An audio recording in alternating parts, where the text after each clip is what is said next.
From coast to coast, the Pac-12 to the SEC and every conference in between, Stoney Keeley and Stephen McCash break down all the action from the week that was in college football, react to the AP Top 25 poll, talk Heisman race, and dive into all of the most interesting lines of the week based on what the odds makers are saying in the SEC and on the national scale. This is the College Football Roundup on Sobros Network.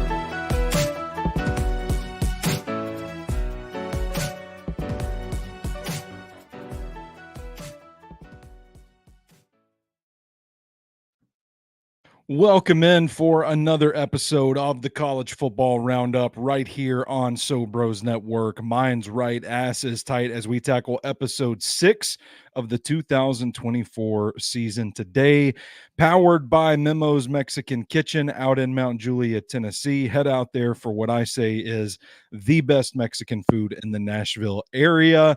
Just a mile north of I-40, right off the Mount Juliet exit. Well worth the trip out there. I am, of course, your host for the College Football Roundup, the EIC at SobrosNetwork.com. Big natural Stoney Keeley. You can follow me on Twitter at Stoney Keeley, collectively at Sobros Network on all major social media platforms. Joined as usual by the utility man of Sobros Network, Mr. Stephen McCash, or McCash, we're going to have to start calling you Mr. Pac-12 because it sounds an awful lot like your Memphis Tigers, your 3-0 Memphis Tigers, by the way, are headed to the Pac-12 to join up with the rest of them boys out there in that conference. What are you feeling about that news dropping today? I do have some mixed feelings, but I'm starting to put those feelings, those mixed ones behind me because I think brighter days are ahead. A lot of people in Memphis have been holding out for the Big 12. I don't see that happening because when they did their last round of expansion, if we were going to make it, we would have made it there. Yeah, and wasn't it awfully close too? Am I remembering the story correctly? It was. Something fell through. Well, it's not really fell through. It's the fact that SMU has a lot more money than Memphis does, and they were willing to give up 7 years worth of like TV money and such, all their revenue streams basically just to have a chance because they knew, like Memphis, it was more than likely the last chance at a Power 4, Group 4 conference. But I was holding out for the ACC, but you started seeing crumblings with Florida State and Clemson wanting out and whatnot. So I thought, well, hell, maybe we'll be able to jump into that. And I started thinking, I was like, well, if you lose Clemson and Florida State, more than likely in basketball and such, you're going to lose North Carolina. You're probably going to lose Duke. So that leaves you with Georgia Tech and with, Boston College, which is all right. But Maryland, not Maryland, but they used to be in the ACC. But anyway, Syracuse and such, you're basically just a slight step above the AAC at that point. So what's the point then? So to me, the Pac-12 makes the most sense at this time. It looks like it'll be us and Tulane joining the other 6 teams to give them the 8 they need to continue on. Hopefully UNLV comes on board, but there's some political legal ties in Nevada where UNLV and the University of Nevada are tied together. Is that right? Yeah, so that's been a big talk here in Memphis. So you can't really get one without the other unless there's like a lot of things done in the process. But then to me, the real right team that should come along with Memphis and Tulane would be South Florida. Mm-hmm. They're about to break grounds on a brand new football facility and stadium. They got a great new coach, that's in his second year now, I believe, who's being eyed for another coaching spot that's going to come open in the state of Florida. Maybe we'll get to at some point. He's the big rumor mill there, along with some other coaches. But I'm really excited. There's supposed to be a big meeting, I was told, middle of the week this week between all the Pac-12 teams to talk about finally inviting Tulane and Memphis. Man, that's crazy. And you think like if they did want to go out west and they did want to bring in UNLV, I mean, I don't think like Nevada hampers the deal so much that you don't take it. That would get them to 10 teams. Yeah. And then they're right back in that fold where, you're looking at divisions, conference championships, and all of that stuff. Like that's a pretty full league at that point. I'm kind of with you though. Like looking at what's brewing down in Tampa, it kind of feels like South Florida would be one of those next teams up for these conferences as they continue to expand. And obviously we see how the dominoes fall on down the conferences. But what's your inclination, gut feeling, gun to your head, if you had to make a prediction? Does the Pac-12 stop at 8 for now, or do you think they keep looking for teams and even put teams like maybe Utah State on their radar as well? The initial season of the Pac-12, which will be 2026 at this point, Mm-hmm. I think it might just be the 8 teams, but I don't think that's where they stop. It might be, another year or two where they add a Utah State, a San Antonio, maybe. Yeah, we talked about them last week too. I think it might be where they start with 8 teams and then build from it. Really, when it comes down to whether Memphis or Tulane join it's going to be, does it make sense financially? Currently, AAC has a ESPN deal that runs through 31, I believe, that I believe Memphis is getting between the $7 to $8 million range per year. All right. So the Pac-12 currently has a deal with the CW that they had before everything fell apart last year. Okay. And all the teams left. But supposedly there's some other venues they're trying to get on board, like the Turner Network, as TBS has lost in the NBA and they're wanting to get into college football. So that could make sense there. Apple had a deal with the Pac-12 in hopes of keeping all those teams together last year, but that fell through when all the teams left. So maybe we can go back to there. There's been talk about NBC and the Peacock going on, but I really like the idea of the CW and the Turner's Network and maybe a streaming service like Amazon or something, where there's a full home for all the teams, but then you also have network television for those that don't have the streaming service, and then you put the marquee matchups like a Boise versus Memphis and such on a network somewhere. Man, you got it all mapped out. It's like you've been thinking about this one. So yeah, some exciting news though. Are you going to go get the Pac-12 tattoo? That'd be a big negative, sir. No. Well, you'd have to change it in a couple of years anyway. I probably would, yeah. It'd have to be a Pac-8, then it'd probably be a Pac-10. And, I have a tattoo, and it didn't hurt or anything, but I think, having to go back over a tattoo might hurt. Maybe I have to hit up Righteous Jesse for some tips about tattooing. Yeah, and they say that like the older you get, the more tattoos hurt too. So you don't want to like start stockpiling tattoos that you need the older you get, That's like I'm 38. I've been thinking about getting a tattoo, and I hear that and I'm just like, I don't know, man. I don't know. Maybe I don't want to fuck with that. Pain is temporary. Let's Pac-12's forever, baby. Let's talk college football. Let's start with this gridlock game between the Georgia Bulldogs and the Kentucky Wildcats. 13-12 final. The new AP poll came out, and Georgia was knocked out of the number 1 spot on the list. That designation now belongs to the Texas Longhorns. And I should remind you guys, if you're watching with us live on X, Facebook, or YouTube, wherever you're at, feel free to hop in the comments, chime in, join the conversation. Let us know what you're thinking about the week that was in college football and what you're going to be keeping an eye on this upcoming weekend as well. This was McCash, Georgia's first true road game, rowdy environment in Lexington. It felt like it was one of those stadium experiences that just completely electric on Saturday night. Kentucky's defense started the game penetrating well, getting into the backfield, disrupting the timing of that Georgia offense. They even have a pick 6 that's ultimately taken off the board. Brock Vandegrift was making plays with his legs. The run game kind of exposing some holes in Georgia's defense as well.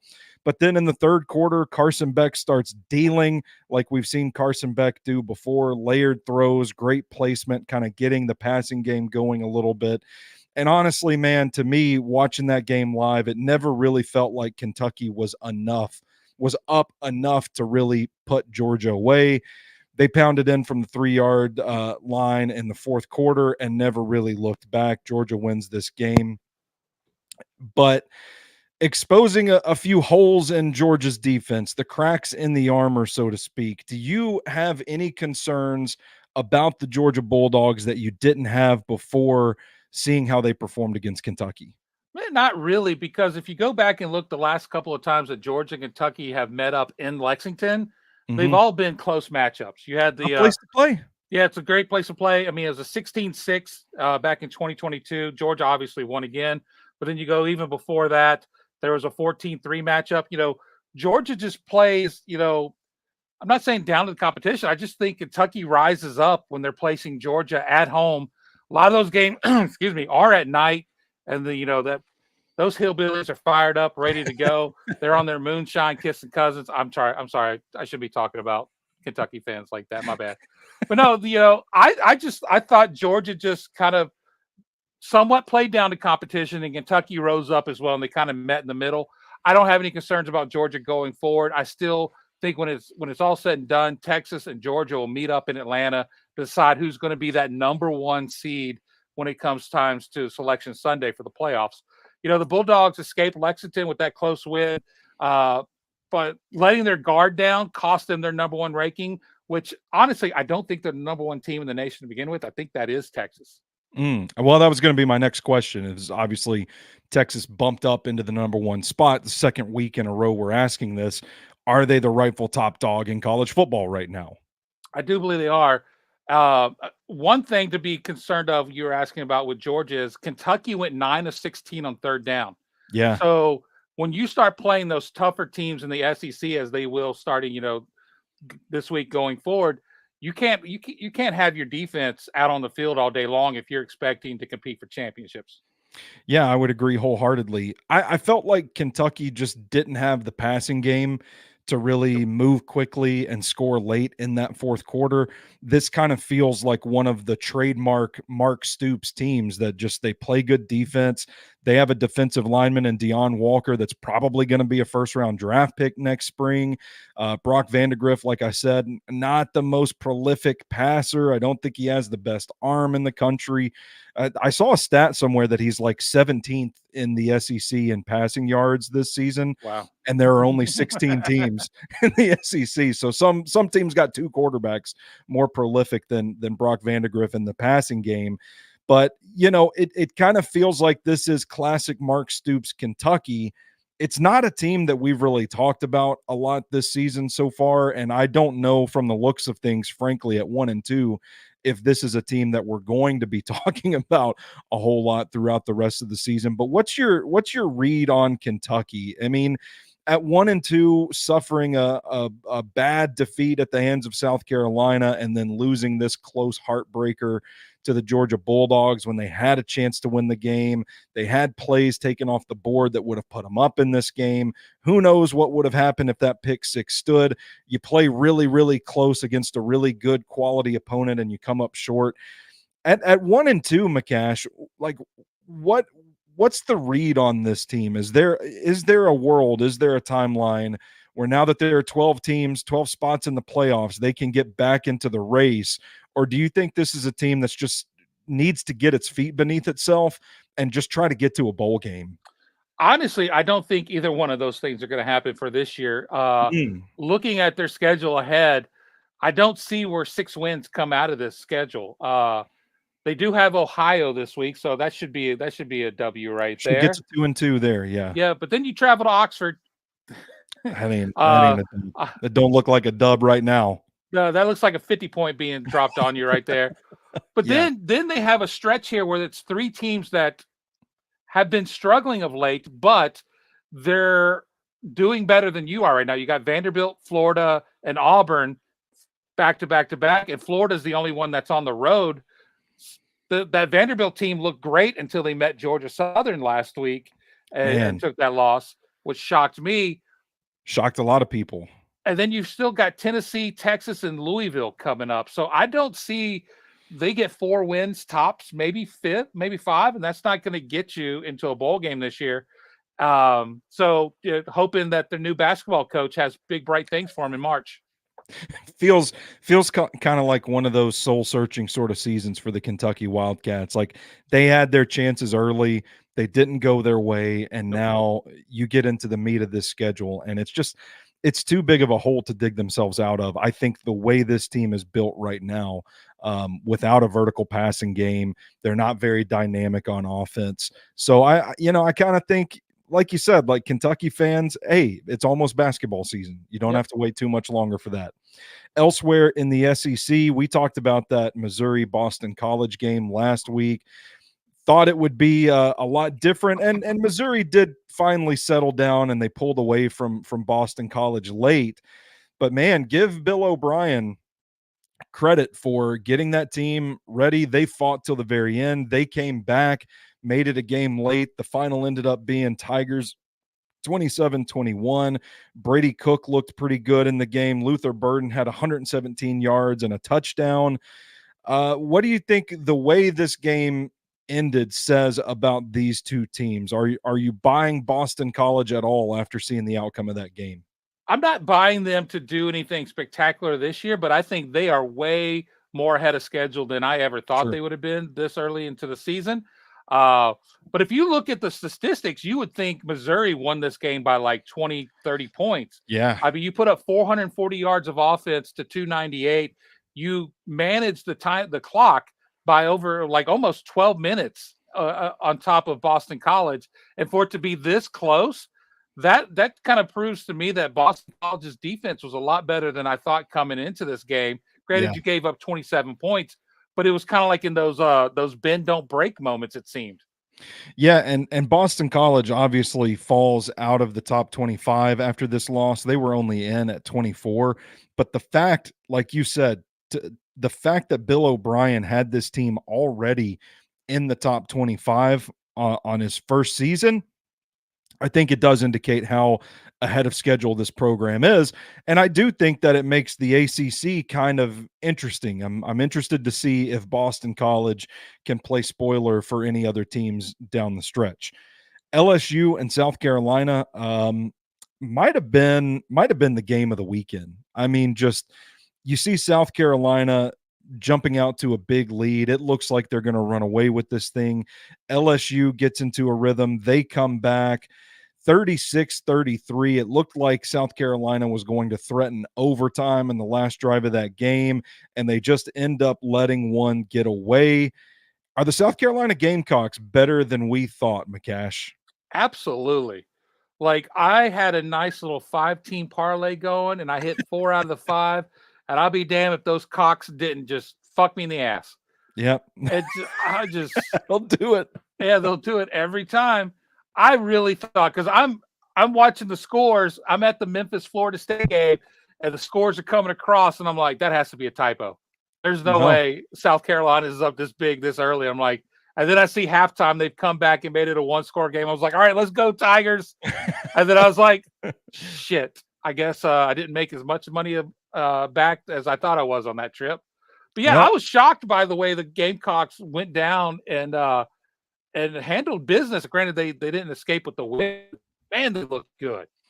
Yeah, and it was another case of, like Kentucky, we saw defensive plays taken off the board that would have swung the game. South Carolina probably wins if that interception late counts, but there was a block in the back on Garrett Nussmeier or roughing the passer. I can't recall what it was actually called on the field, but it negated what probably would have been a pick six and gave LSU another chance to score.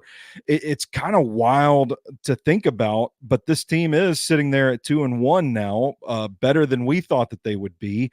Where do you think this team goes from here? I mean, what's the ceiling? Can Shane Beamer kind of get back into a rhythm after suffering a defeat like that? Well, we all thought this was the year Shane Beamer was going to lose his job. Yeah. And now, granted, it could still happen because I don't know if you've looked at their schedule, but I've got it right in front of me. They have Akron this week, which Akron, I believe, just is still getting scored on from their game from last week. Yeah. Not a good football team. Their next 4 after Akron is Ole Miss, at Bama, at Oklahoma, and then A&M at home. That's rough. That's a rough stretch. I see 3 more wins possibly. So I think they're going to be on the outside looking for a bowl game unless they could miraculously beat a Missouri, a Clemson, or maybe an A&M to get that 6th win. See, I was going to ask you, interestingly enough, Are they good enough to beat Clemson? Because we've seen kind of a Jekyll and Hyde act from Clemson this season so far. They didn't look all that great against Georgia, but then they turn around and score 66 on some FCS team, and everybody's saying they've got their offensive woes figured out. But I look at the matchup and I think, you know what? South Carolina's got the defensive line that can go with the Clemson Tigers. Yeah. That's one I wouldn't be surprised if they stole. If they play like they have these first 3 games of the season, I think they could upset an A&M or a Clemson. There you go. I'm right there with you. LSU, man, they needed this one after the way their season has started. They are still up there at number 16. They're on the outside looking in of the top 12 right now.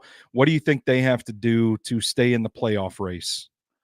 They kind of have to tighten up some of the ugly plays they've made. Yeah. Decision making by the quarterback needs to be tightened up as well.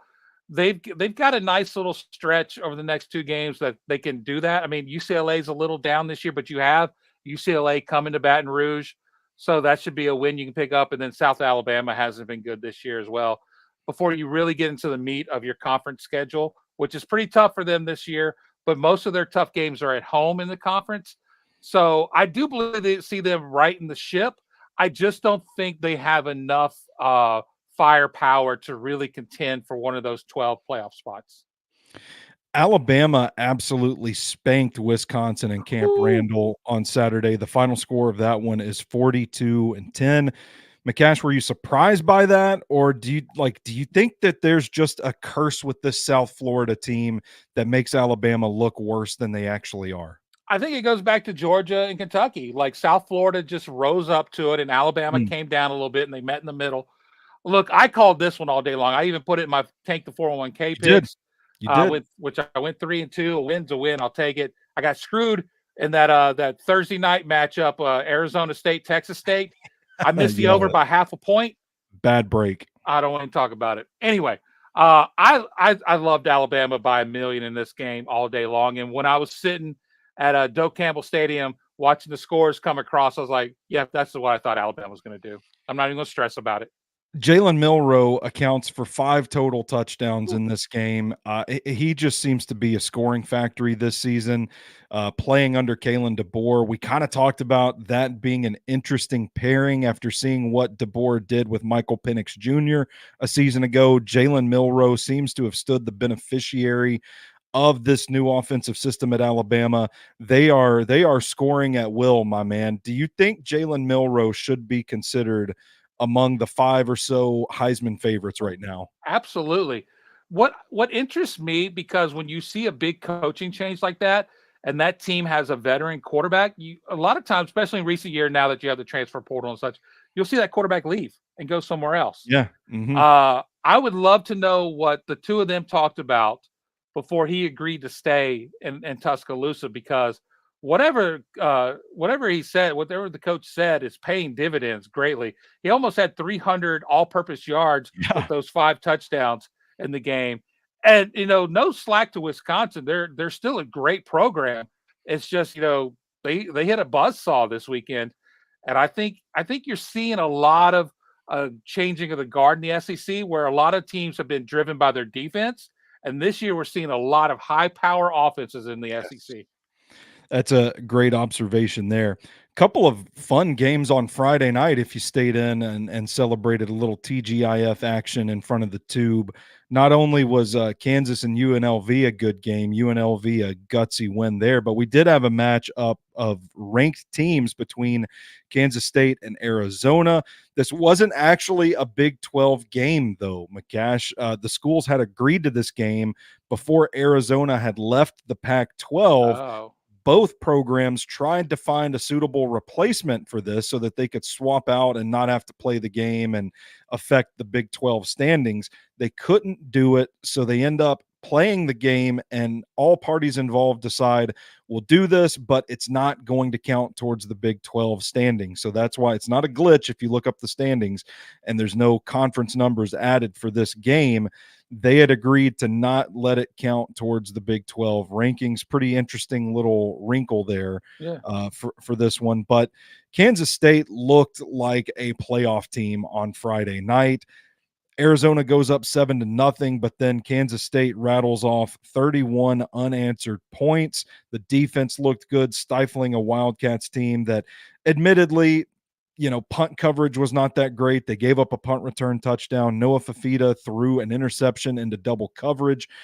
They were tripping over their own 2 feet, but Kansas State made them pay for it.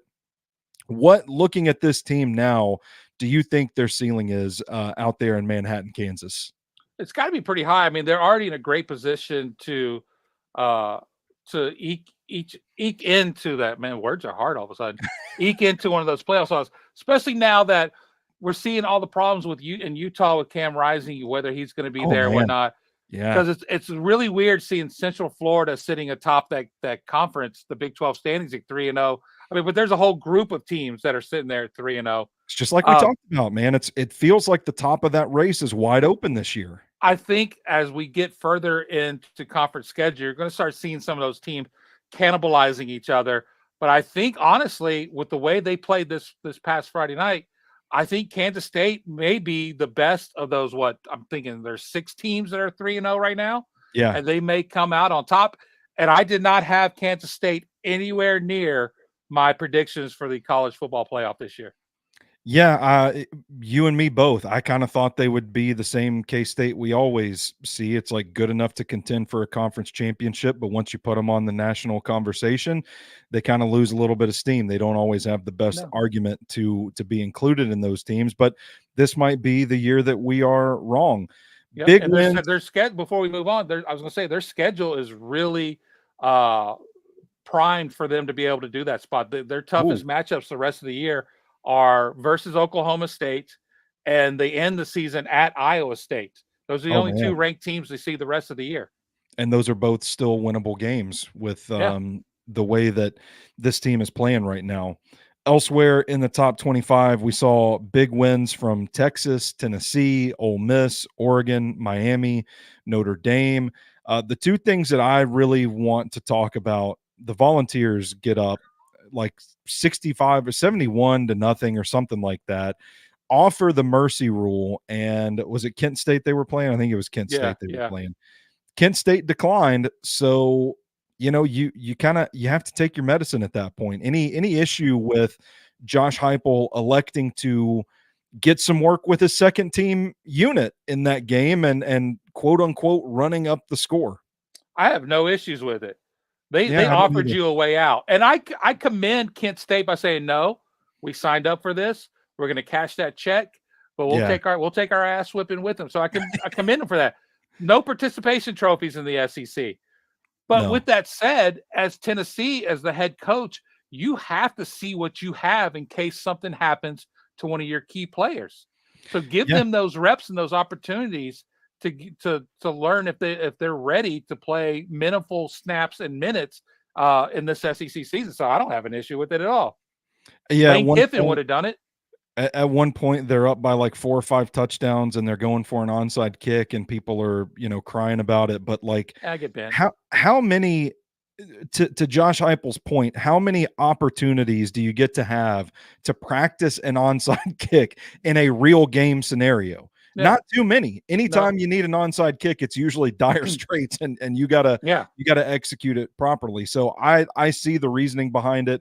I have no issue with it at all. Like you said, to all parties involved, hey, we're gonna do this thing, we're gonna ride it out, we're gonna see it through. I commend them for that. The other note from those teams that I wanted to really talk about, Arch Manning showing up in the Texas game. Looked pretty good. Is there any sort of quarterback controversy brewing there in Austin?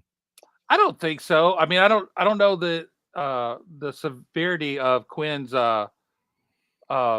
injury, if he's going to be out or at all, or how long he's going to be out. That's a game I didn't get to see, but I caught the highlights of it where he comes in, he throws his first pass, and it's a touchdown. Yeah. And then like a 60-yard touchdown run. What's funny you say that. That run, he rushed that one run, and he outgained Eli and Peyton for their whole college career. Yeah.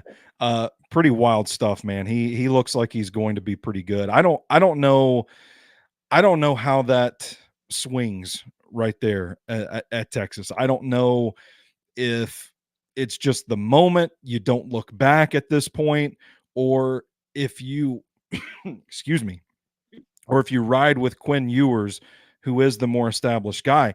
I think it's really interesting to have this conversation, though, because Quinn Ewers is a guy that we're talking about as one of the best quarterbacks in next year's draft class. I'm not the biggest fan of him. I don't think he's going to come into the NFL and elevate a franchise.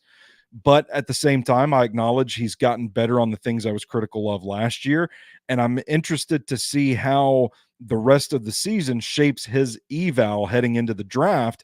And if Steve Sarkisian elects to go with Arch Manning, what does that do for Quinn Ewers' draft stock? What do you think about that question? Ooh, that's a tough one, because if it's not a severe injury, I don't think it really hurts his stock, because Sure. some NFL executives will look at it and be like, hey, we have enough tape on him. We know what he can do. Yeah. And now we know he's completely healthy because they gave the ball to Arch. Let's take a shot on him. Sure. Yeah, I mean, it may decrease his value. Maybe it's not, a top 20 pick that you need to get him. Maybe you can get him at the top of the second round then. Yeah. Maybe that's all that changes with him. I tend to think, like you do, that there's a lot of tape out there on him at this point in his career. He's played a while. I think you kind of know what you're going to get in him.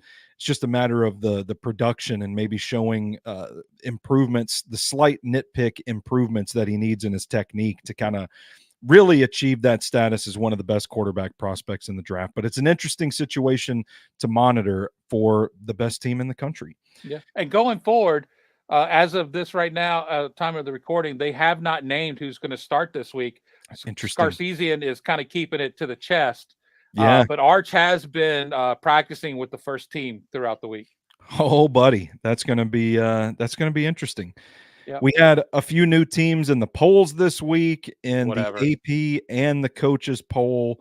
Texas A&M cracks the top 25 after steamrolling Florida. Billy Napier's got to be on suicide watch somewhere. Like, can we check on this man? I hope he's doing okay.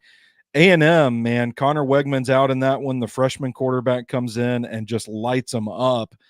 I think this is a case where you could say it might be time to change the guard there, given how Wegman has played the first 2 weeks. What do you think about Texas A&M getting back into the top 25 after that beat down of Florida? Deserved or no? No. Oh, so a team that got got beat by a really good Notre Dame team and dropped out of the top 25, goes and beats somebody, and then the following week they beat a shitty team from the state of Florida. Yeah. Okay, you're sitting 2-1. My team went down and beat a shitty team from the state of Florida, and then we're just sitting right there on the cusp at number 26. But yet we're 2 weeks ranked into the coaches poll. The coaches are the ones who actually know football, not the meatheads that are writing about it. Okay. So I think there's Memphis bias and hatred. So that's what I think about it. And Illinois is the other one. I know you're going to get to them, but who the hell have they beaten? Man, I don't know. Okay, they beat Kansas, but is Kansas all that good after all when it's said and done? Well, Kansas just lost to UNLV, another team we're about to talk about. So, no, I'm with you. The fact that the Memphis Tigers are not in the top 25 is completely baffling to me. I think of all three teams we're going to talk about here, Memphis deserves to be ahead of them. And I mean, to the coach's credit, they do have Memphis in their top 25 poll. Yep. Illinois, I'm with you. I don't see it. I don't get it. Is it just people looking at, they're in the Big Ten, they're undefeated, they must be in the top 25. They're ranked right below Nebraska. And to me, Nebraska looks light years better than Illinois so far this season. Nebraska this week. Nebraska's going to beat the brakes off of Illinois. I think they will too. I think Illinois is going to be one of those in and out rankings where you beat two directional schools in Kansas. Yeah. Whoopee. Yeah. I'm not buying the Illinois stock right now, but I'll tell you a team I am buying is UNLV. And I do think they deserve to be in the AP poll as well. That was an awesome game to watch on Friday night. Kansas kept trying to come back and prevent UNLV from stealing that game. And it was just a hard-nosed performance from Sluka, the quarterback transfer from Holy Cross. Barry Odom's got him a dog playing quarterback. He was making plays with his legs in the critical moments of the game. They go up there and they surprise Kansas, a team that a matchup that we talked about last week. The Jayhawks were favored by 9 points. Stay away from that one. Stay away from that one. And we were ended up proven right about UNLV. Man, I think it's time to put them in the conversation with Northern Illinois, with Memphis, with Boise State as legitimate contenders to take that group of 5 playoff spot. I agree. I can't argue that, but you might as well do it this year if you can, because your head coach is gone next year. Yeah. Man. It's Florida State, Barry Odom. No, they want to be a Gator. Yeah. I guarantee. I'm throwing my shot into the ring. Barry Odom will be the next head coach of the Florida Gators. I need to clip that so I can run it back when he's hired later this year, and we could say College Football Roundup was on it. McCash had the call. September 18th, 2024, baby. That's right. I want to talk to you guys a little bit about our friends at Memo's Mexican Kitchen before we look ahead to the upcoming week's action. I've said it several times on this show. It's my favorite Mexican food in the Nashville area. It's worth the trip out to Mount Juliet. They're just a mile north of I-40, right there off the Mount Juliet exit.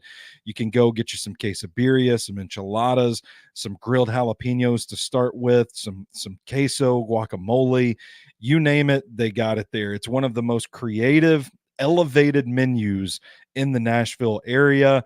When you go out there, let them know that Stoney and the Sobros Network sent you. You can check out their menu online at memosmexicankitchen.com. Give them a follow on Instagram at Memos Mexican Kitchen. Go see them sometime. Let them know that we sent you. Early lines. So I broke this up a little differently this week because I think there are 6 games that I wanted to talk about and tell people, hey, don't sleep on these games because they could be really good, but they're also the less important games. So I'm like, if we're running late, I can cut some of these. I see your list. Excuse me. We can cut some of these if we have to, but we are making great time. We can really dig into 16 games we're going to talk about on this week's show. I want to start with the East Carolina Pirates going to Liberty. Liberty is 3-0. East Carolina is 2-1. They should have beaten App State last week. They were up big in that game. They still covered the spread, so we won our Tank the 401k bet if you were betting along with me. Siobhan Ravel looks like he's going to be a first-round cornerback. That defense is impressive. Liberty is favored by 6 in this one, but I'm still, man, there's something about these Flames that I'm just not buying quite yet, McCash. People were talking about this like a playoff team, and I don't really see it with this squad so far. I'm kind of intrigued to see if East Carolina can go to Liberty and get the job done. The Flames are favored by 6 in this one. Any chance for ECU to pull off the upset? There is a chance, granted. But I still think Liberty is Liberty when it's all said and done. I've never thought them to be in the conversation of even sniffing that 12th playoff spot. People are saying their names just because they went undefeated last year. You're in Conference USA, which is, not saying a whole lot. Careful. Hey, easy. Look. Easy. Look, we can talk about that next week when your boys and my boys play each other. Oh Lord, I don't want to. I don't want to. But no, I think Liberty actually takes care of business here. I don't think I would take. Well, ESPN's given up 6.5 now, so it's moved a little bit. You said 6, right? Or 6. Did you say 6? Yeah. 6. They're showing 6.5. I think I would take East Carolina in the points, but I do think Liberty wins. We got a matchup between 2 3-0 teams out west. San Jose State traveling to Washington State. Washington State wins the Apple Cup in dramatic fashion. I don't think anybody saw that for this program. I'm still not sure that I like these rivalry games so early in the season, but with Washington departing for the Big Ten, hey, you got to make it happen whenever you can make it happen. That was a pretty interesting game last week. I had Washington State in that matchup. I didn't think they'd win outright, but I thought they'd cover. They end up winning outright, and now they're sitting there at 3-0. I think San Jose State, we've talked about them here and there on the show so far this season. I think they're a better team than people are giving them credit for right now. They were 17.5-point favorites, and they covered last week. I should have written that down, and now I can't recall. But nonetheless, Washington State favored by 12 at home in this one. Do you think San Jose State can keep it close, or is this kind of a wake-up call for them and Washington State runs away with it? I think Washington State runs away with it. They just have too much firepower on offense, I believe. Now, San Jose State just likes to chunk, and throw. Yeah. I mean, their quarterback's already thrown for over 900 yards this year. Sick. Yeah. So that's great, but I really think Washington State's gonna take care of business. I think they'll control the time of possession, run the ball a lot more than they're going to pass the ball, and I do think they're gonna win by double digits. There's a sneaky good game in Blacksburg, Virginia this weekend. Virginia Tech at 2-1, a really surprising, disappointing loss to Vanderbilt to start the season, or else you're talking about a 3-0 squad that is definitely in the top 25. They're hosting a 2-0 Rutgers team that plays some pretty damn good defense. This feels like a matchup of strength on strength when you have the prolific Virginia Tech offense going up against this Rutgers defense. Greg Schiano, for better for worse, whether you love him or you hate him, the man can coach football. He's doing it again at Rutgers. Virginia Tech favored by 3.5 at home. I expect this one to be a close one. What's your read on it? I think it'll be a close game. I'm leaning towards Rutgers to win outright. Yeah. They're averaging over 45 points a game so far this year. It's crazy. They're just putting up numbers. Now, granted, neither team has really played against great competition. With that said, but I will definitely hammer the over. It's only sitting at 47.5. Yeah. So yeah, granted, if you give up 34 points to Vanderbilt, I have a feeling Rutgers can do that too. Very well. Speak of the devil, we're going to talk about Vanderbilt going to Missouri here. The Tigers are 20-point favorites. Vanderbilt obviously disappointed after last week's outcome. Georgia Southern now has come to the state of Tennessee and defeated Vanderbilt and Tennessee in recent seasons. This is just the vol killer right here, Georgia Southern. Come to Memphis. We'll fix that. Buck that trend. Yeah. Nip it in the bud. Vanderbilt was looking like a promising offense that maybe lead to a promising season. We talked about this team last week as like, hey, this is a team that can steal a few more wins and get to a bowl game this year. The loss to Georgia Southern drastically alters the complexion of this season for Doors fans. My heart goes out to you guys. It can't be easy being a Vandy fan. Ooh. They go to Missouri, and Mizzou is favored by 20 in this game. We saw them as big favorites last week, struggle to cover that, ultimately failing to cover that number against Boston College. Is this a case where one of these teams is sleepwalking at this point? Man, this one's got me baffled because I really think Missouri rights the ship and just hammers Vanderbilt. Yeah. But at the same time, Vanderbilt's quarterback is so enthusiastic and fun to watch play that I think he can keep them in the game and keep it close. I would feel better about this if it was in the West End and not in Columbia. I think a better way to frame my question would have been, which is the real team? Is last week's Vandy the real Vanderbilt, and is last week's Mizzou the real Mizzou? Because if so, Mizzou's going to run away with it. But if you factor in all three games and you think about week 1 and week 2 Vanderbilt, that team might be able to keep this game close. So it's really going to be interesting to see which teams show up. I think we're going to see the real Vanderbilt, and the Vanderbilt of years past is the real Vanderbilt. Because granted, they snuck up and beat a West Virginia Tech team at home. You had all offseason prepare for that. Plus, and all that. And then you beat Alcorn State. Everybody is beating the shit out of Alcorn State. So I'm not going to put any kind of weight on that victory. I think what we saw with Georgia State was, hey, we're better than last year, but we're not quite there. I think Missouri is going to. It's hard for me to say Missouri's going to cover it, but I lean towards them covering the 3 touchdowns.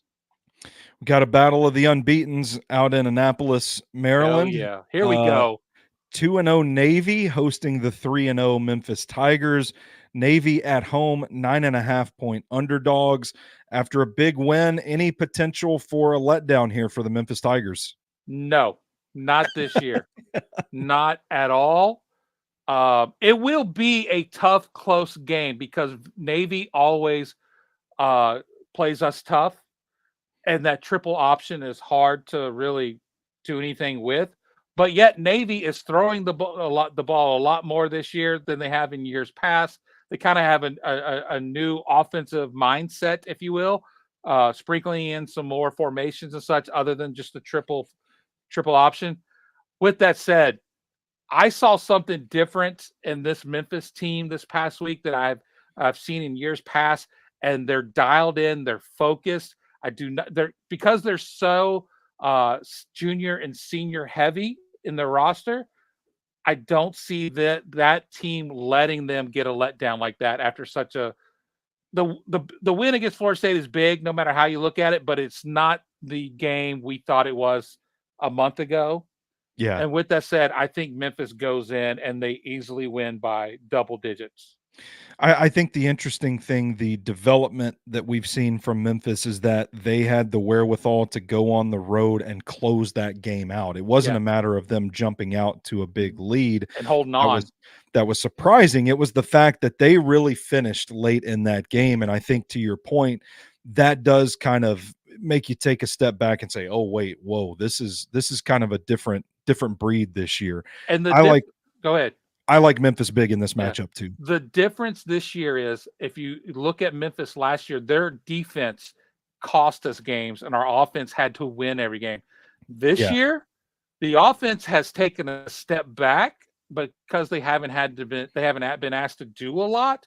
And that defense is what won us the game in Florida at Florida State. And Jordan Hankins, the new defensive coordinator at Memphis, he took over in the Liberty Bowl, only giving up 5 yards of rushing to Iowa State. Man. And that has continued. Florida State rushed for 36 yards against Memphis. That's crazy. The Memphis defense is legit, and that's what's going to help us win this game in big fashion against Navy. Last one from the don't sleep on category. This feels completely absurd to me, McCash. 3-0 Cal. Going to Tallahassee to play 0-3 Florida State. The Seminoles are favored by 2.5 at home. If I would have told you before the season started, McCash, that this might be a trap game for Cal, what would you have said to that? Let me take a moment to say I feel bad for all the Florida State fans. I really do. Yeah. I was welcomed with open arms. I sat in the Champions Club, which is their club level. Yeah. I had great stadium seating, cushion seat, all you can eat and drink tickets. That's where the big rollers are. Yeah. And I will say everybody was so nice and so welcoming. Even after the game, I had people stopping me, thanking me for coming and supporting my team. Wow. I want everybody in Tallahassee and around that program to succeed at great levels with the way they treated me and the rest of the Memphis faithful that were there. I can't believe it. I heard people on the radio in Tallahassee after the game and whatnot talking about the Cal game. Like, they were more concerned about like how many people are going to be there. Oh, wow. Really? The game is sold out. Their season is sold out. All their tickets are sold out. And they have a smaller stadium footprint right now because, like Memphis, they're going through a renovation of their stadium. I don't know if they get the win. I really don't. I don't know anything about Cal. Yeah, they've been a surprise this year, but this kind of feels like a step up in competition. And I don't know if you might have a better read on Florida State after last week's game than I do, but is 0-3 deflating, or is this something that this program and Mike Norvell can still dig out of and have ACC championship hopes? Oh no. It's over. They're talking about we're not making a bowl game. They're talking about the only win we have this year is against Georgia Southern. Not Georgia Southern, but Charleston Southern. I think that's who they have towards the end of the year. Oh man. They're saying that's our only guaranteed win on the year. They are thinking that team has quit on Mike Norvell. They don't like each other because there's so many new players. Man. The fans are begging for Brock to get the ball and bench DJ. But I don't know. It's weird. This feels like a situation where you look at that number and you say, surely Florida State is not going to drop to 0-4. Surely Cal is not a legitimate 3-0. That looks like easy money. You're telling me Florida State's not going to win by a field goal at home? And it feels like the type of game that you look at and you say, yeah, easy money right there. And then Cal comes out and wins the game. I mean, Cal has beaten an SEC team already this year. They look Auburn. Good, man. And Auburn, I don't think Auburn is very good this year. Another team we haven't talked about, but they're kind of stinky. But props to the Golden Bears for going out there and winning that game. Yeah, they went to Auburn. Yeah. So, I mean, Auburn and Florida State, you got to think Florida State's got more talent on paper, but they're essentially kind of the same team this year. They're the great programs that's down this year. And you got a Bears team that's wanting to make an imprint in the ACC, being a new member of that conference this year. I would lean towards Cal outright. I think I'm taking Cal outright as well. It's interesting, man. Like the way the dominoes fall. We're still awfully early into the season, and we're talking about Cal, Florida State, and you would have thought the records would have been reversed going into this game. Our top 10 games of the week, I want to go to ranked Northern Illinois. They are 23 right now in the AP poll. They are hosting a surprise 2-1 Buffalo squad. Buffalo looks like they may make some noise in the MAC this season after all, but the Huskies are still favored by 2 touchdowns. That spread is -14, and I think this is where we find out that Buffalo is not quite ready to contend for the MAC championship. I think Northern Illinois, with their defense at home, I think they're going to play pretty well in this one, and I think it's an easy cover. But what do you think about Northern Illinois hosting Buffalo? My thing is I'm going to be rooting for every team that plays Northern Illinois until they get beat. I like Northern Illinois in this game mainly because they haven't played since they beat Notre Dame. So it's not like they beat Notre Dame and then they're playing Buffalo and you got that trap game where you're riding the wave or whatnot. They've had a week to calm down, enjoy that big momentous win, and then had a week to prepare on top of that for this Buffalo game. Buffalo might keep it close, but I do believe when it's all said and done, Northern Illinois gets the win, and they do cover. 19th ranked Louisville is hosting Georgia Tech. The first team that we saw put Florida State on notice this season. The Cardinals are favored by 10 at home. Man, Georgia Tech is a pretty tough team to me. I'm kind of surprised by that 10-point number. I haven't watched a lot of Louisville this season so far. Admittedly, I need to catch up on them a little bit, but that kind of seems like a high number for a scrappy Georgia Tech team with Haynes King at quarterback, playing tough football so far this season. Were you surprised by that number as well, or do you think that's par for the course with this Louisville team? I'm kind of very surprised by that number, to be honest. Because Georgia Tech is only a field goal away from being undefeated. They lost 31-28 to Syracuse. And Louisville, again, kind of like Northern Illinois, has had the week off to prepare for this game. So they've been off for 2 weeks, basically. They hadn't played since the 7th of November. So maybe that's where that line's coming from, because they've had so much time to prepare for it. Yeah.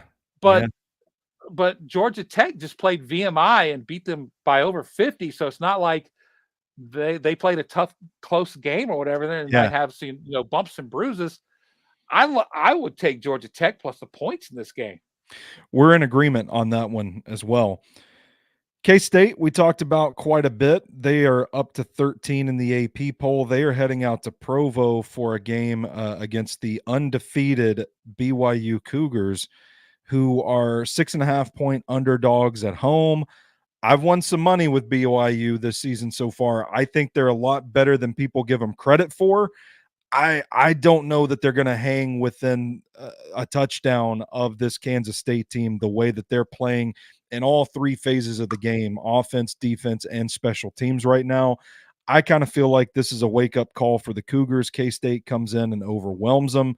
What do you think about K-State and BYU? Yeah, I'm making notes right now for the Tank the 401k. I want Kansas State minus the points all day long. I mean, Yeah. BYU's not played anybody. They played Wyoming.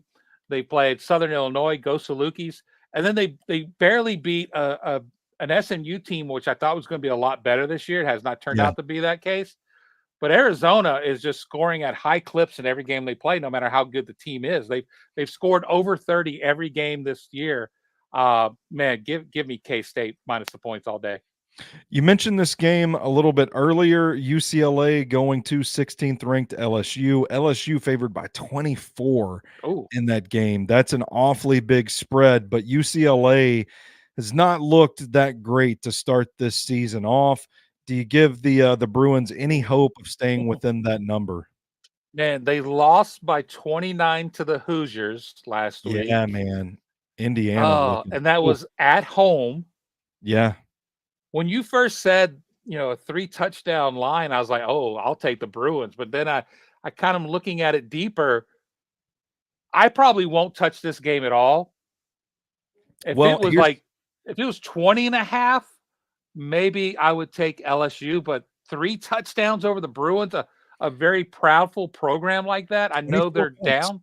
What's that? 24 points. So it's gone up. Okay. Yeah. I can't give up 4 touchdowns to UCLA.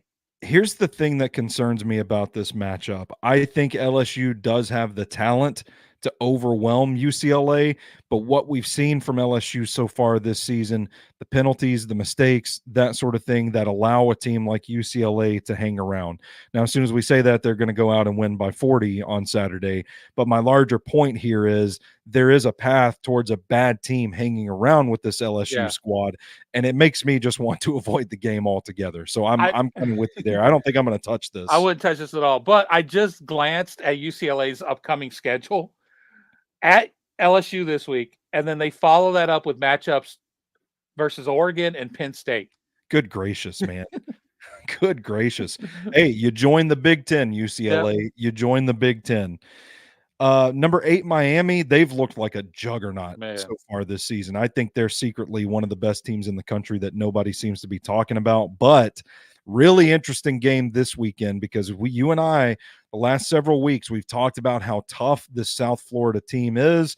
They are hosting the Hurricanes. They are 16.5-point underdogs at home. Can they slow Cam Ward and this offense down? South Florida is going to have to learn how to run the ball much better than what they've done so far this year in order to do that.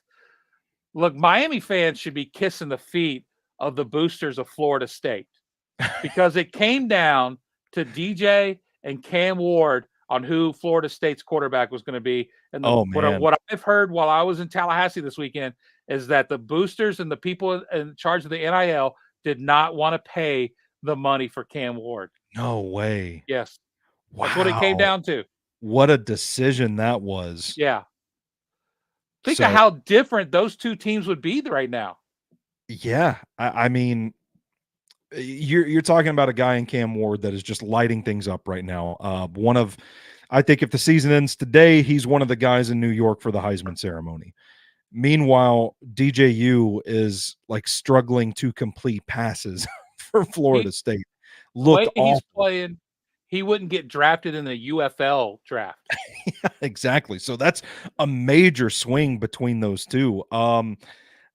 This is a game I think I'm gonna stay away from as well, McCash, because I could absolutely see this gutsy South Florida team that showed up against Alabama showing up against this team, but I can also see Cam Ward just having another unstoppable game as well. So I'm not comfortable with that line myself. No, but I do think Miami gets the win.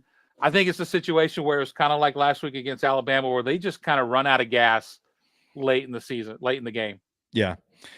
NC State traveling to Clemson, 21st ranked Tigers, popping up in the top 25 poll.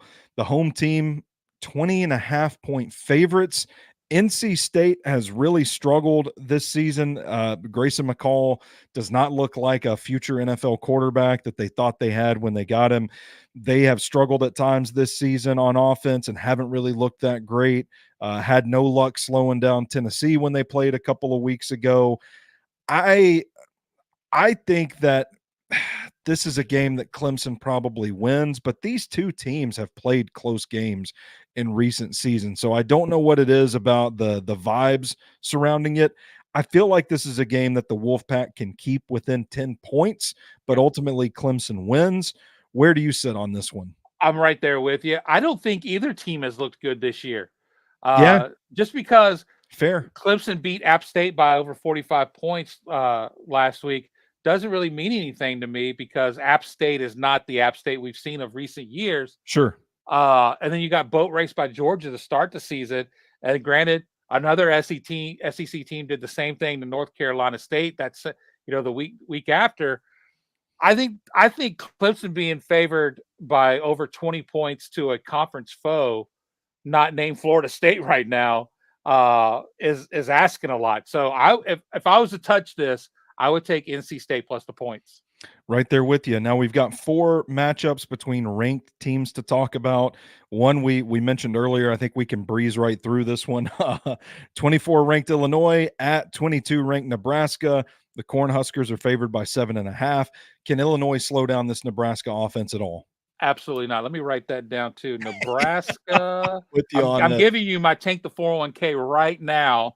All right, yeah. Minus what, 7.5? You said 7.5 is the number I got right before we started recording from ESPN. The Cornhuskers are back, baby. Go Big Red. I'm buying Nebraska right now, man. They're a lot of fun to watch too. Dominic Raiola or Dylan Raiola, I can't remember what his name is, but the quarterback that does all the Patrick Mahomes stuff. He's simply electric. Big matchup in the Big 12. The 12th ranked Utes go to Stillwater to play Oklahoma State. The Cowboys are ranked 14th in the AP poll right now. They are home underdogs, +2 as Utah comes to town. With the injuries that Utah is sustaining right now, I don't know that I get this number. I don't think that Oklahoma State has looked as good as we thought they would look so far this season, but they're still winning games. They're at home.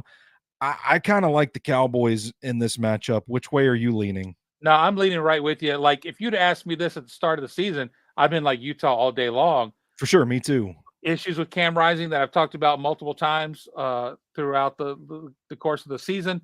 That, coupled with other injuries that team has and not looking, as dominant as they have in the last year or so, I got to go with the Cowboys here. I'll take those points.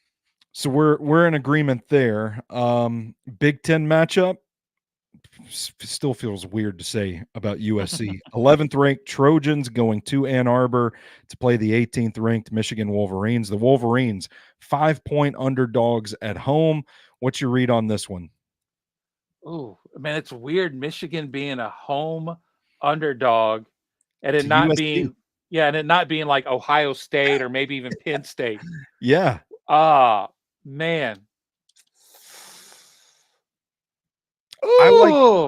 I like the way Miller Moss and the Trojans are playing on offense right now.